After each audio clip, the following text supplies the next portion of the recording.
సంవత్సరంలో నువ్వు దేవుడు అడిగినటువంటి దహన బలి ఎన్నిసార్లు అర్పించావు? అసలు ఏం పెడుతున్నావు దహన బలి మీద? ఏమన్నా పెడుతున్నావు? ఎన్ని ఉన్నాయి మన జీవితంలో అట్లాంటి బలు?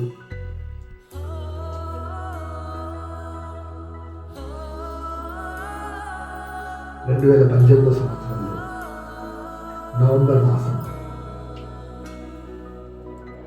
దాదాపు నేను మా ఆవిడ బెంగళూరులో ఉన్నప్పుడు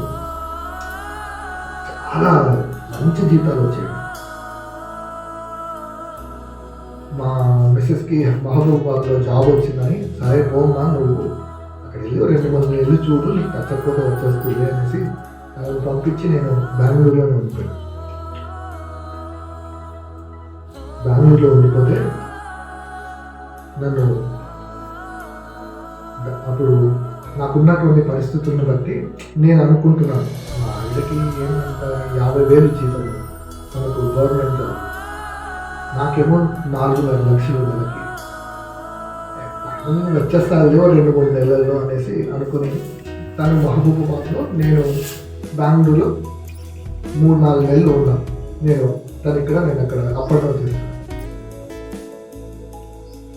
ఒకరోజు దేవుడు మాట్లాడాడు. ఒకడు మాట్లాడి, నువ్వు జాబ్ వదిలిపెట్టాలి,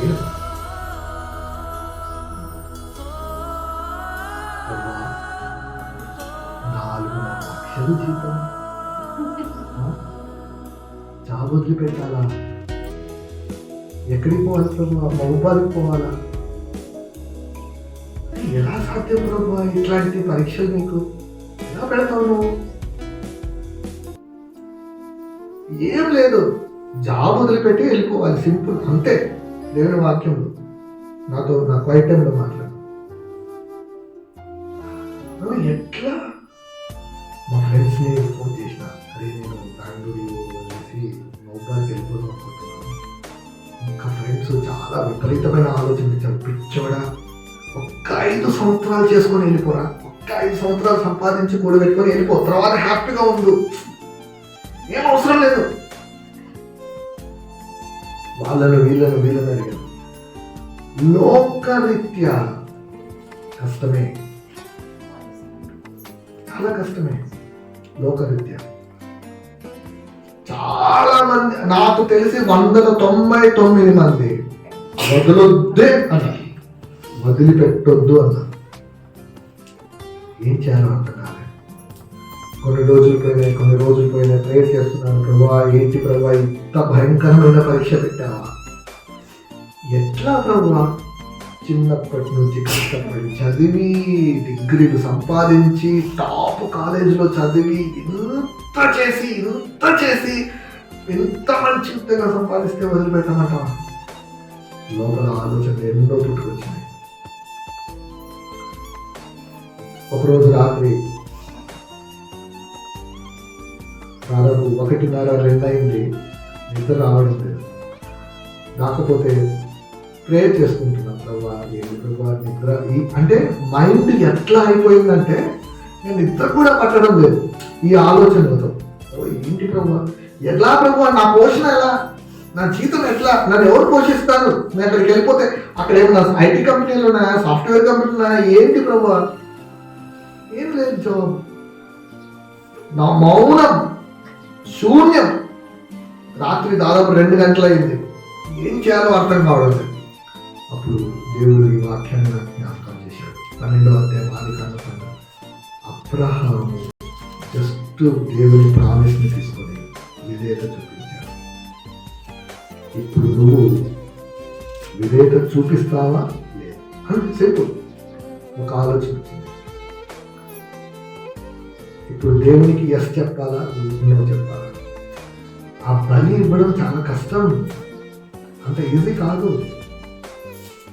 ప్రభా ఇట్లా కాదు ప్రభా అని అప్పుడే ల్యాప్టాప్ ఓపెన్ చేసేసి మా కంపెనీ వాడికి రిజిగ్నేషన్ లెటర్ పెట్టేసిన, నేను రిజైన్ చేసేస్తున్నాను. వెంటనే రిజైన్ చేసేసి ఆ లెటర్ ఈమెయిల్ పెట్టేసేసి ల్యాప్టాప్ పని చేసి ఇప్పుడు పడుకున్నాను. మౌతాకి వచ్చాను, ఏం చేయాలో అర్థం కాదు. ఖాళీ రోజు ఆఫీస్కి వెళ్ళిపోయి ఆఫీస్లో పనిచేసే వాళ్ళం, అది ఇది ఏమీ తెలియదు. 9 నెలలు ఖాళీగా ఉన్నా. 9 నెలలు ప్రభువుని అడుగుతున్నా, ప్రభువా నువ్వు విధేయత చూపించమన్నావు, నేను విధేయత చూపించాను, ఇక్కడికి వచ్చాను ప్రభువా, ఏం చేయాలో అర్థం కావడం లేదు. ఇంత కష్టమైన పరీక్ష ఎందుకు ప్రభువా?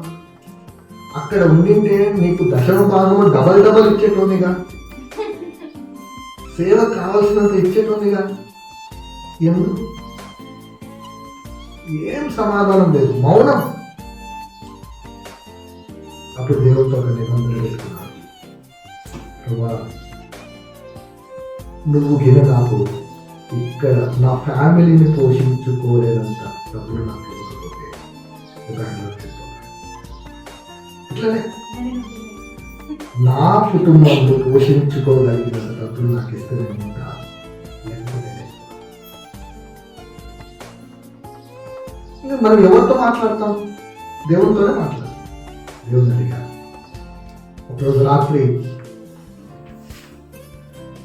2019 ఆగస్టు, 2019 సెప్టెంబర్, నవంబర్లో కరోనా స్టార్ట్ అయింది.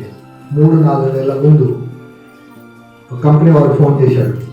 కంపెనీ వాడు ఫోన్ చేసి, బాబు మా దగ్గర ఒక చిన్న పని ఉంది, నువ్వు ఎక్స్పర్ట్ ఇవ్వంట కదా, చేసి పెడతావా అని అడిగాడు. ఓకే సార్ చేసి పెడతానంటే, ఎంత పని అంటే ఒక రోజులో, ఒక వారంలో అయిపోతుంది అన్నాడు. సరే సార్ చేసి పెడతాను.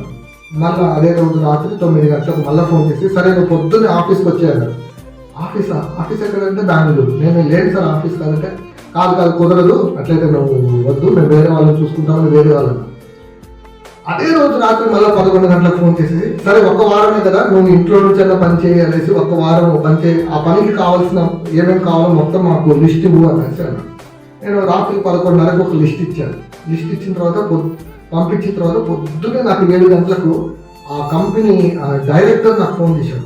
అరే బాబు నువ్వు లిస్ట్ ఇచ్చావు, చాలా బాగా ఉంది, చాలా అద్భుతంగా ఉంది, నేను రెజ్యూమ్ పంపి ఒకసారి అన్నాడు. రెజ్యూమ్ పంపించాను, చాలా బాగుంది నీ రెజ్యూమ్ కూడా, మా కంపెనీకి పని చేస్తావా అన్నాడు. నేను అప్పుడు చెప్పాను, సార్ నేను పలానా ఊర్లో ఉన్నాను, ఇక్కడ నుంచి మా బెంగళూరు రాలేను, హైదరాబాద్ కూడా రాలేదు, నేను ఇక్కడ నుంచే పని చేస్తాను, మీకు ఓకే అంటే నేను చేస్తాను. అవునా, సరే నేను మా వాళ్ళని అందరినీ కనుక్కొని చెప్తాను. ఆ కంపెనీలో అప్పటి వరకు వర్క్ ఫ్రమ్ హోమ్ అన్నది కూడా తెలియదు. అంటే కరోనా ముందు వర్క్ ఫ్రమ్ హోమ్ లేదు. కరోనాకు ముందు నా కొరకు స్పెషల్ పర్మిషన్ తీసుకొని ఆ కంపెనీకి పనిచేసేటట్లు దేవుడు నాకు ఇచ్చాడు. ఆ కంపెనీ సెప్టెంబర్ నెలలో నేను సెలెక్ట్ అయినాను, నవంబర్ నెలలో కరోనా స్టార్ట్ అయింది. అందరి ఉద్యోగాలు టప ఊడిపోతున్నాయి, నా ఉద్యోగం అలానే ఉంది. బయట వాళ్ళ ఉద్యోగాలు తీయాలి ఎవరైనా కానీ నా ఉద్యోగం. లాక్డౌన్ టైంలో అందరి ఉద్యోగాలు పోతే దేవుడు నన్ను ఉద్యోగం పెట్టి పోషించాడు. నేను ఎంతైతే జీతం పోగొట్టుకున్నానో దేవుడు మరలా అదే జీతం వచ్చేటట్లు చేశాడు. లాక్డౌన్ టైంలో దేవుని బలి, దేవుడికి ఎంత సువాసన వస్తుంది కదా. అప్పుడు నేను దేవుడితో ప్రమాణం చేసుకున్నాను, ప్రభువా ఇప్పుడు ఈ ధనాన్ని